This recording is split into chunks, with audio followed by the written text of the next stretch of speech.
Երեքշաբթի Գարեգին երկրորդի կուսակրոնության հարցի քննարկումների եւ իր թլպատված չլինելն ապացուցելու խոստումների արանքում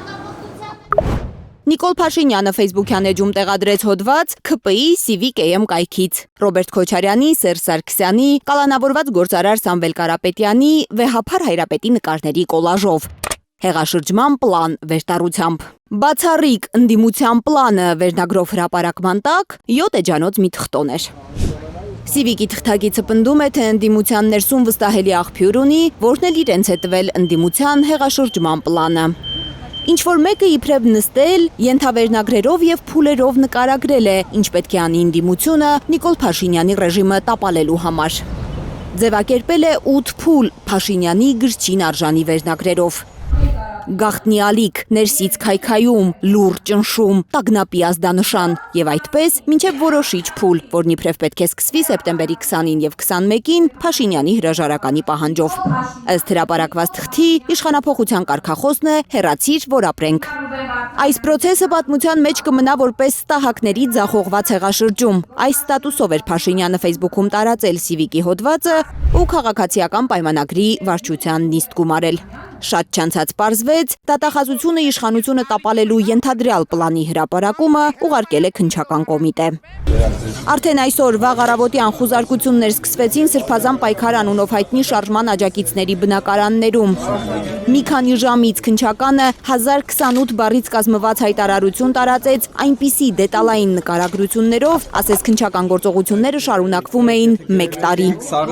Ըստ քննչականի, Սրբազան պայքար անունով շարժումը ձեռք է բերել ահաբեկչություն կատարելու, իշխանությունը զավթելու համար անհրաժեշտ միջոցներ եւ գործիքներ։ Հայտարարության տեքստում ամենայն մանրամասնությամբ ու բոլոր դետալներով նկարագրված է, թե ինչ կրակոցներ էին նախատեսում իրականացնել շարժման մասնակիցները։ Մեկ նախադասություն քննչականի հայտարարությունից։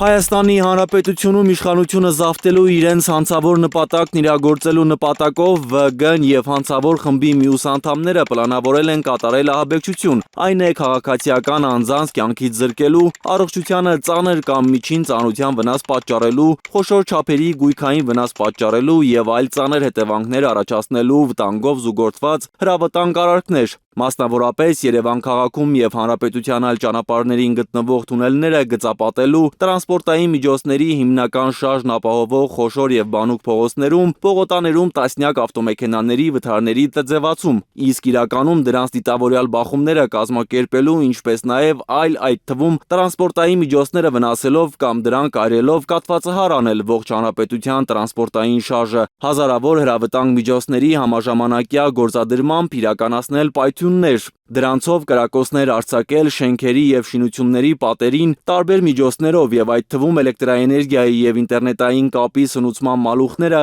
դրանց սնուցումն ապահովող այլ սարքավորումները վերը նշված հրավտանգ միջոցների գործադրմամբ վնասելու եւ ոչնչացնելու միջոցով իրականացնել էլեկտրաէներգիայի եւ համացանցի զանգվածային անջատումներ, խաչմերուկներում երթևեկությունը կարգավորող լուսացույցերի զանգվածային խափանումներ, նույն եղանակով շարքից անել տրոլեյբուսների էլեկտրական սնուցման գծերը, այրման եղանակով ոչնչացնել հասարակական սպասարկման օբյեկտներ, այդ կերպ նպատակ հետապնդելով ահաբեկել բնակչությանը, բնակչության շրջանում առաջացնել անկառավարելի վիճակ։